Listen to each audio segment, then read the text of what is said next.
नमो भगवते तस्मै कृष्णायाद्भुतकर्मणे रूपनाम विविधेन जगत्कीर्ति यो यतः सच्चिदानन्दरूपाय विश्वोत्पत्त्यादि हेतवे तापत्रयविनाशाय श्रीकृष्णाय वयं नुमः।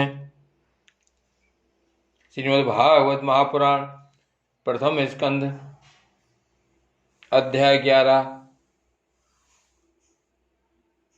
द्वारका में श्री कृष्ण का राजोचित स्वागत।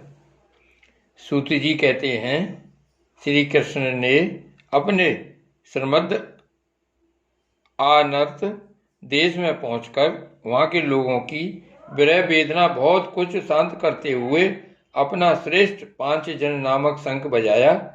भगवान के होठों की लाली से लाल हुआ वह श्वेत वर्ण का शंख बजते समय उनके कर कमलों में ऐसा शोभायमान हुआ जैसे लाल रंग के कमलों पर बैठकर कोई राजहंस उच्च स्वर से मधुर गान कर रहा हो। भगवान के शंख की वह ध्वनि संसार के भय को भयभीत करने वाली है।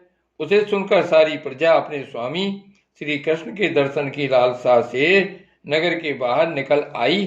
भगवान श्री कृष्ण आत्माराम हैं। वे अपने आत्मलाभ से ही सदा सर्वदा पूर्ण काम हैं। फिर भी जैसे लोग बड़े आदर से भगवान सूर्य को भी दीप दान करते हैं, वैसे ही अनेक प्रकार की भेंटों से प्रजा ने श्री कृष्ण का स्वागत किया। सबके मुख कमल प्रेम से खिल उठे। वे हर्ष गदगद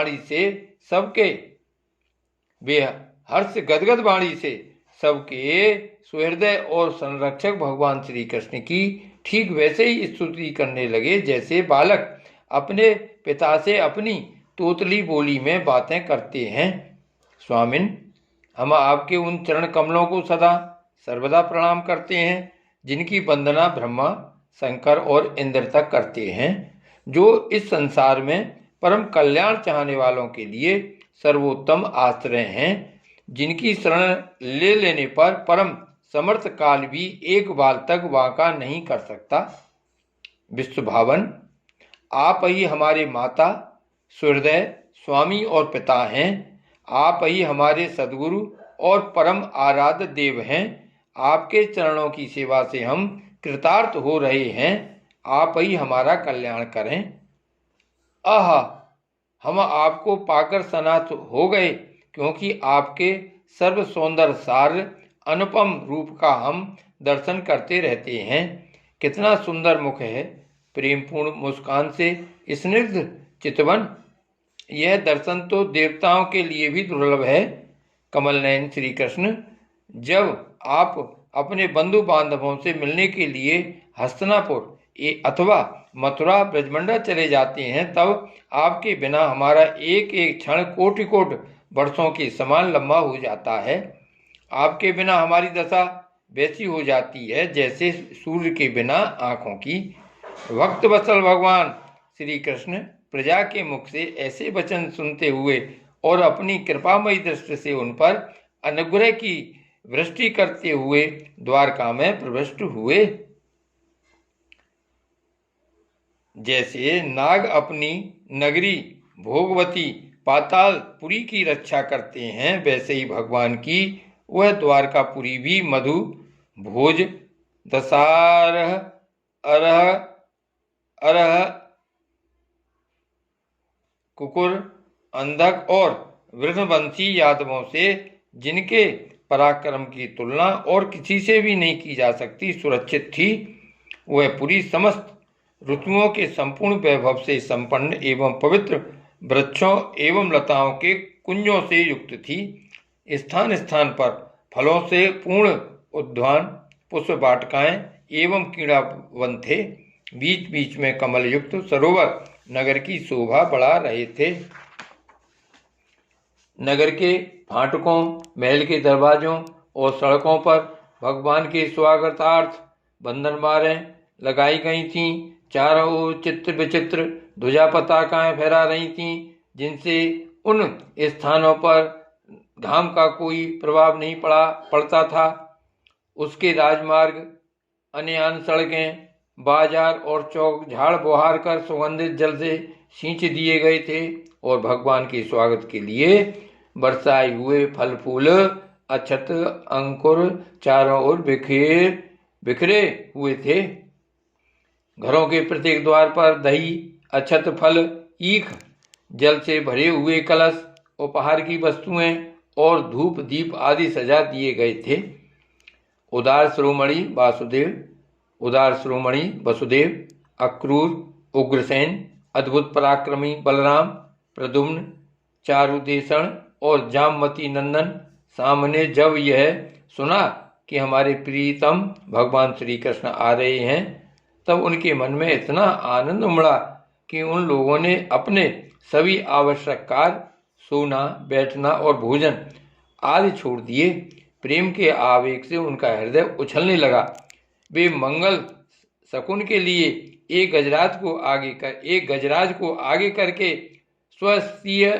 स्वस्तियन पाठ करते हुए और मांगलिक सामग्रियों से सुसज्जित ब्राह्मणों को साथ लेकर चले। शंख और तुरही आदि बाजे बजने लगे और वेद ध्वनि होने लगी।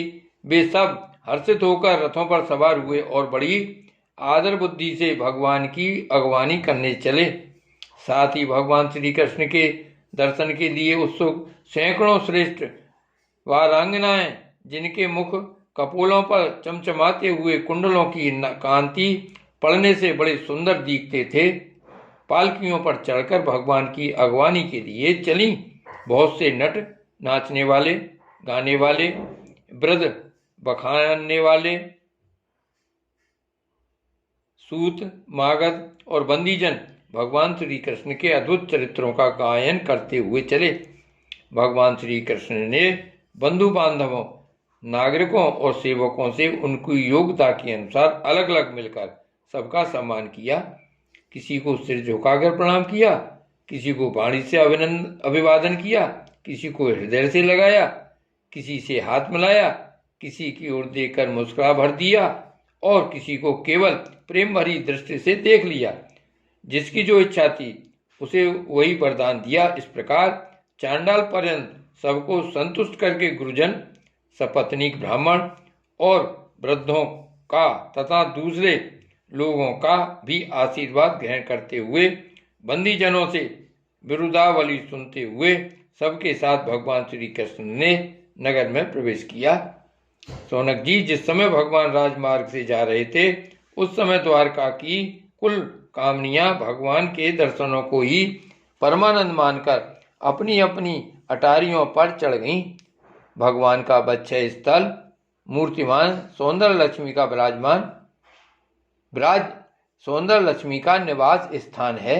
उनका मुखारबिंद नेत्रों के द्वारा पान करने के लिए सौंदर्य सुधा से भरा हुआ पात्र है। उनकी भुजाएं लोकपालों को भी शक्ति देने वाली हैं। उनके चरण कमल भक्त परमहंसों के आश्रय हैं। उनके अंग अंग शोभा के धाम हैं।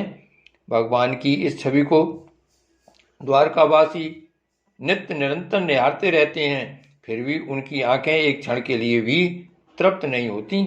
द्वारका के राजपथ पर भगवान श्री कृष्ण के ऊपर श्वेत वर्ण का छत्र तना हुआ था। श्वेत चिमर ढुलाए जा रहे थे।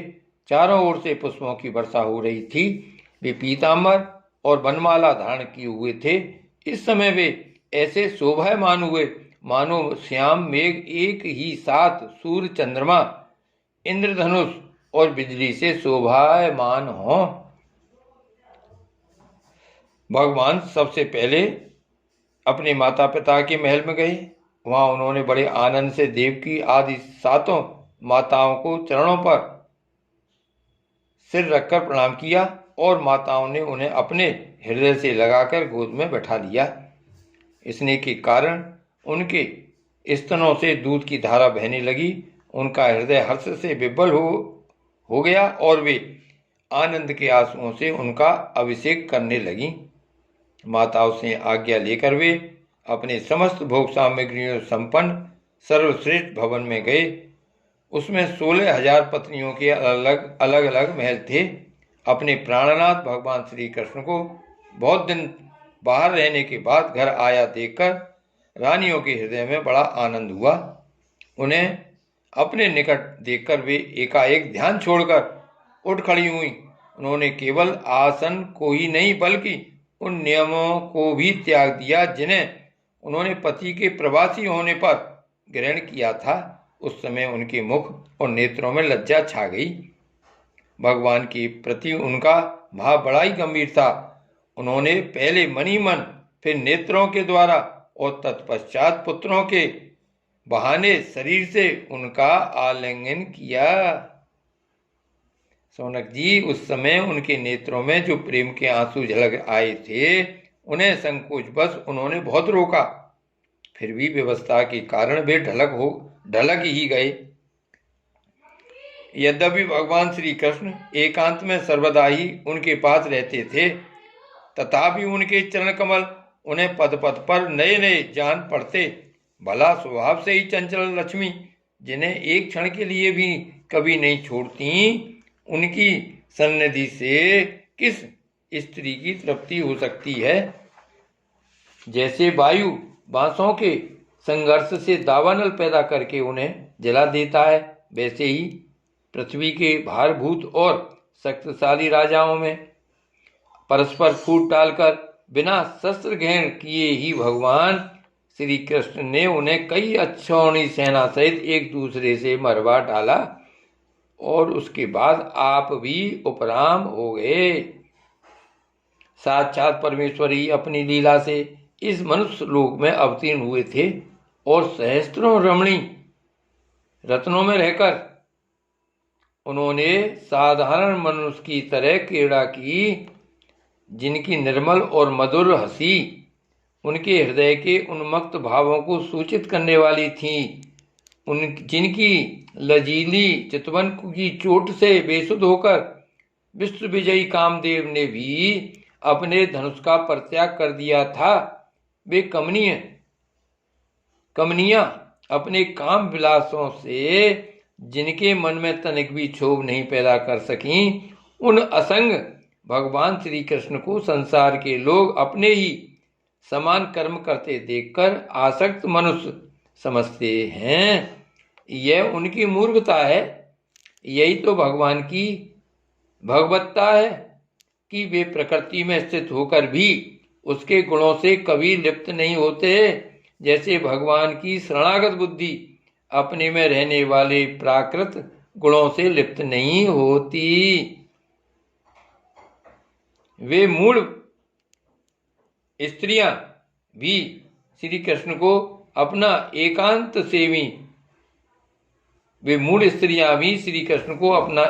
सेवी स्त्री पारायण भक्त ही समझ बैठी थीं, क्योंकि वे अपने स्वामी के ऐश्वर्य को नहीं जानती थीं। ठीक वैसे ही जैसे अहंकार की वृत्तियां ईश्वर को अपने धर्म से युक्त मानती हैं। श्री वल्लभाधीश की जय। श्री भागवत भगवान की जय। श्री गोकुलनाथ की जय। जय जय श्री गोकुलेश, जय जय श्री गोकुलेश।